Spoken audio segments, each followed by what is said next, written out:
दोस्तों इस वीडियो में आपको हम रेगुलर की SGPA CGPA वाली मार्कशीट दिखाएंगे। CGPA और SGPA और YGPA क्या होता है, कहाँ कहाँ पर लिखा होता है, तीनों का मतलब क्या है, इसके बारे में बताएंगे। मैक्सिमम ग्रेड पॉइंट कहाँ लिखे होते हैं, कितने होते हैं, इसके बारे में बताएंगे। रेगुलर की CGPA बेस्ड मार्कशीट कैसी होती है, उस पर क्या क्या इन्फॉर्मेशन लिखी होती है, इसके बारे में आपको जानकारी देंगे। तो चलिए शुरू करते हैं वीडियो को। तो देखिए स्क्रीन पर आप लोग सेमेस्टर पैटर्न वाली रेगुलर की मार्कशीट देख पा रहे होंगे। ये मार्कशीट है PG MA हिस्ट्री की, ये मार्कशीट है ग्रेड कार्ड, ठीक। रोल नंबर लिखा है, एनरोलमेंट नंबर लिखा है, ये फ़ोटो साइड में आएगा और ऊपर मार्कशीट सीरियल नंबर आपको, सर्टिफिकेट नंबर आपको देखने के लिए मिल जाएगा। नेम और मदर फादर नेम और कॉलेज का नेम लिखा होगा। अब नीचे आएंगे तो रेगुलर की जो मार्कशीट होती है वो CGPA बेस्ड होती है, उस पर मार्क्स नहीं लिखे होते हैं। हर सेमेस्टर की अलग अलग इन्फॉर्मेशन देखने के लिए मिलेगी। जैसे कि सेमेस्टर 1 की इन्फॉर्मेशन आप यहाँ पर देखें, 2023 में सेमेस्टर 1 कंप्लीट है। अब ग्रेड पॉइंट लिखे होंगे और आपका ग्रेड लिखी होगी, A B C जो भी ग्रेड है, और पेपर का नेम लिखा होगा। मार्क्स कितने आए हैं ये आपको यहाँ पर शो नहीं होगा, ये पता चलेगा SGPA से, ठीक है। ये लिखा है SGPA। SGPA क्या होता है, सेमेस्टर ग्रेड पॉइंट एवरेज, यानी 6 महीने का जो एक सेमेस्टर होता है आपका, तब बनता है आपका semester grade point average SGPA।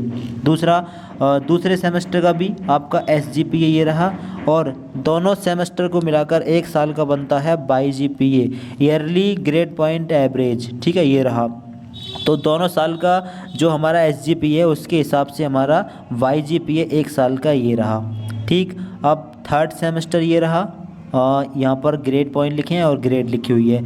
Third semester का SGPA ये रहा और फोर्थ सेमेस्टर का SGPA ये रहा, और इस साल का YGPA ये रहा, और ओवरऑल जिसे कहते हैं CGPA वो हमारा ये रहा। CGPA cumulative grade point average, इसकी फुल फॉर्म है कम्युलेटिव ग्रेड पॉइंट एवरेज। ये निकलता है सभी सेमेस्टर को कंबाइन करने के बाद में। फॉर एग्जांपल आपकी मार्कशीट मान लीजिए BA की है या BSc की है, तो BSc के 6 सेमेस्टर का जो एवरेज निकलेगा उसको बोलेंगे cumulative grade point average. CGPA भरना होता है हर जगह पर, ऑनलाइन जो फॉर्म फिल करते हैं आप लोग वहाँ पर आपको ये CGPA भरना होता है, और हर सेमेस्टर का अलग अलग निकलता है SGPA, और 2 सेमेस्टर का मिलाकर निकलता है YGPA, yearly grade point average, ठीक। अब मैक्सिमम ग्रेड पॉइंट कहाँ पर होते हैं, तो ये रहे मैक्सिमम ग्रेड पॉइंट हमारी इस यूनिवर्सिटी के अंदर है 10, कुछ यूनिवर्सिटी के अंदर 9.5 भी होता है। मोस्टली यूनिवर्सिटी में, ज़्यादातर यूनिवर्सिटी में 10 होता है मैक्सिमम ग्रेड पॉइंट। तो ये यूनिवर्सिटी है MJP रूरल यूनिवर्सिटी बरेली, यहाँ पर मैक्सिमम ग्रेड पॉइंट 10 है, और 10 में से CGPA कितना, आउट ऑफ 10 6.84, तो लगभग परसेंटेज कितनी बन जाएगी हमारी 68.40। यहाँ पर जैसे कि लिखा है कि 6.84, अगर हम इसको 10 से मल्टीप्लाई कर दें तो ये हमारी 68.4 परसेंटेज बन जाएगी। अगर आपका अगर आपका जो मैक्सिमम ग्रेड पॉइंट 9.5 है, तो आपको अपना CGPA जो भी आपका है CGPA की मल्टीप्लाई आपको 9.5 से करनी होगी, फिर आपकी परसेंटेज निकल जाएगी। तो आई होप कि आप लोग समझ गए होंगे, जहाँ पर CGPA लिखा होगा वहीं लिखा होगा आपका maximum grade point. For example आपका CGPA आया है 7.84, तो आउट ऑफ कितने में से है, वो 10 में से है, फिर 9.5 में से है, वो आपको मार्कशीट पर ही शो हो जाएगा, या ऑनलाइन वाले लास्ट सेमेस्टर वाले रिजल्ट पर भी मिल सकता है। तो ये रहा maximum grade point. Maximum grade point या तो 9.5 होगा या फिर 10 होगा, और CGPA कम्युलेटिव ग्रेड पॉइंट, अगर UG कोर्स जैसे BA BSc BCom या कुछ और किया है तो 6 सेमेस्टर का CGPA कंबाइन करके यहाँ पर आ जाएगा।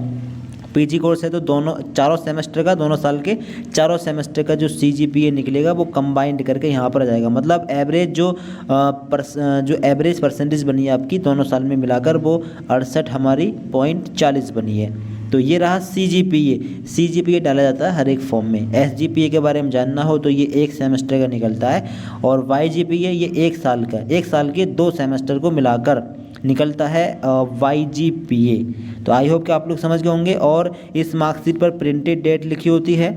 ऑनलाइन फॉर्म फिल करते टाइम आपको एक डेट डालनी होती है पासिंग डेट, तो वो डेट जो डालनी होती है वो डालनी होती है आपको जिस डेट में आपके लास्ट सेमेस्टर या लास्ट ईयर का रिजल्ट आया होता है, क्योंकि मार्कशीट पर प्रिंटेड डेट होती है, ये प्रिंटेड डेट आपको नहीं डालनी होती है, कई महीने के बाद में प्रिंट होती है या फिर एक आध साल के बाद में भी मार्कशीट प्रिंट होती हैं। जैसे कि ये 2024 में हमने कंप्लीट किया था, 2025 में ये प्रिंट हुई है, तो एक साल की बाद की डेट है, इसलिए ये वाली डेट नहीं डालनी होती है। और इस पर हेड असिस्टेंट कंट्रोलर के, एग्ज़ाम कंट्रोलर के साइन होते हैं, ठीक है। ये अप्रूव्ड मार्कशीट होती है। तो इस तरह की मार्कशीट होती है सेमेस्टर पैटर्न वाली। आई होप आप समझ गए। कुछ और जानना हो मार्कशीट के रिगार्डिंग कमेंट बॉक्स में पूछ सकते हैं, कुछ भी आपको जानना हो कमेंट करके आप लोग पूछ सकते हैं। Thanks for watching this video.